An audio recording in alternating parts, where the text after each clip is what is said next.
Ladies and gentlemen, welcome to my channel. My name is Iyare Imasi. I'm a lawyer here in Germany. In Germany, we call it Rechtsanwalt. So my topic for the day is, what are your rights as a tenant in Germany? Before you can be called a tenant in Germany, you must have signed a contract with your landlord. And this contract is about hiring an apartment or a hiring agreement, or you can call it as well a tenant contract. So what are your rights now? So when you finally signed a contract, your rights are to find out properly if the apartment that you are renting is really in a good condition. It is in a good condition when the doors are in order, the windows are in order, the cooking materials are in order, the heaters, cold water, and hot water are equally in order, which means everything is functioning in the house. So, and then there are some other rights again that you have as well. For instance, visiting rights. If you have an apartment in this country, in Germany, you have the right to receive visitors. So your landlord does not have the right to stop you from not having visitors.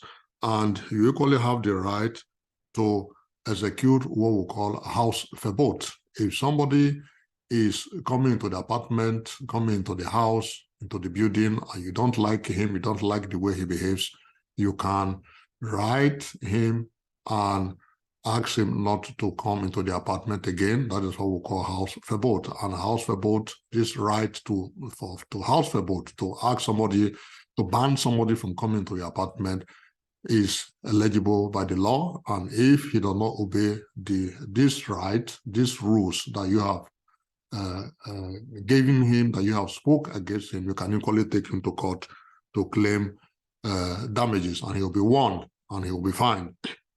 And we equally have the right of keeping house animals. In this case, if you want to keep, for instance, a cat, a dog in your house, in the most cases, it is written in the contract that you have signed with your landlord. Many landlords don't allow people to keep animals in the house, but there are some that do allow.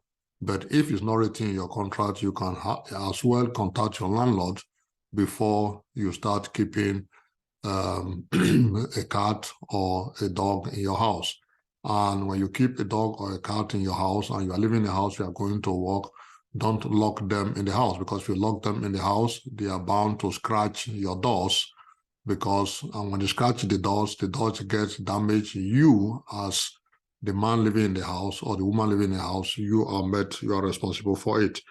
And then you equally have the right to ask for reparation in case if there are damages in the house. For instance, if the heater you are using is not working because or not working properly, mostly in the cold time, during the winter time when it's very cold outside, you have to contact your landlord and give him a period of very short time, sometimes a few days, because it depends on how serious the problem is and how serious the heater is not working, because without that, life will not be comfortable for you in the apartment. He has to come and he has to send somebody as quickly as possible, send somebody with good skills that have learned how to repair heater. So he has to come and put those things in order. So there are instances too where you have mold in the apartment. We'll call it shimmer. Many landlords try to argue that is because you don't do what we call luftung. You don't open your doors, your windows, and allow fresh air into the apartment. Mostly windows are open during the winter time, even in summertime, so that fresh air will enter into your apartment. So it helps the walls to get dried and keep the walls in a good condition. If those things are not done, that is what they used to argue about, that probably it is true that you cook, you don't open the window, you are in the house every time, you don't open the window, so fresh air does not come in, that it may be your fault. So in such cases of mold, to finally find out the reason why mold has appeared, shimmer, it may lead to giving a contract to an expert that will now come and diagnose what has really happened there, and they will find out where the fault is coming from, whether it is moisture, because the walls are wet, because you don't luft, you don't open the windows. So those things can equally make your rights to be reduced one way or the other.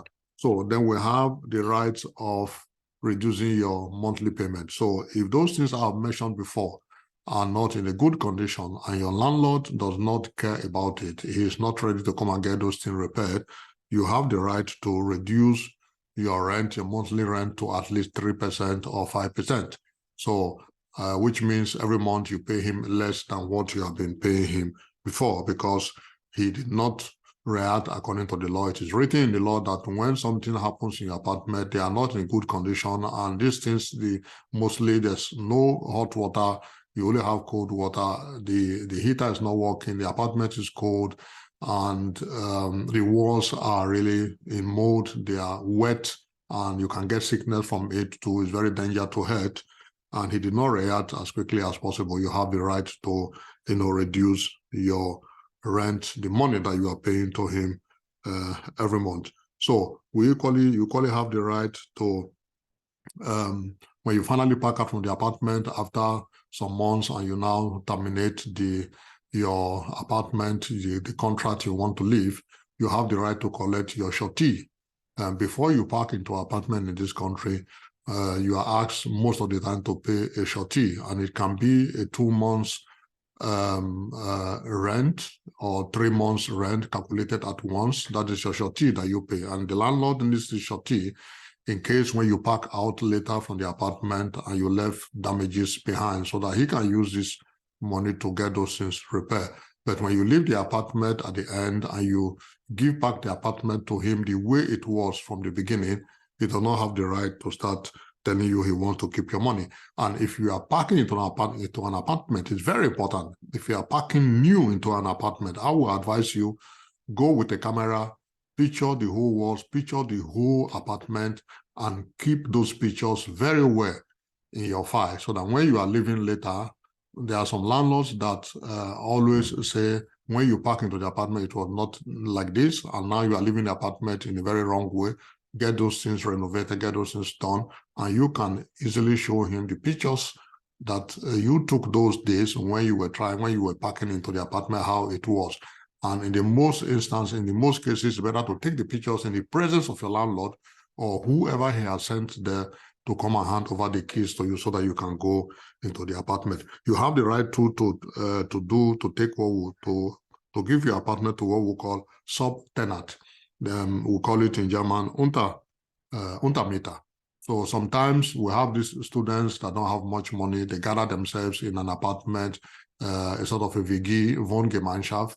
And maybe if they have 3 rooms or 4 rooms in this apartment, 4 people can come in there. Each person has 1 room, and they use the toilet and the bathroom and the kitchen together. They share the rent as well. So that is what we call subtenant, Untermieter. So in the most cases, before you can give this apartment to a fellow student, a room to a fellow student, you have to seek the permission of your landlord. And sometimes it is even written in the contract from the beginning that you are allowed to put a subtenant into your apartment. Ladies and gentlemen, that is what I have for you as your right as a tenant in Germany. So if you are following me on YouTube, don't forget to subscribe. You can equally follow me on Facebook and follow us as well on Instagram. Thanks a lot for listening to me, and keep watching. More videos are going to come. Have a nice day, and bye for now.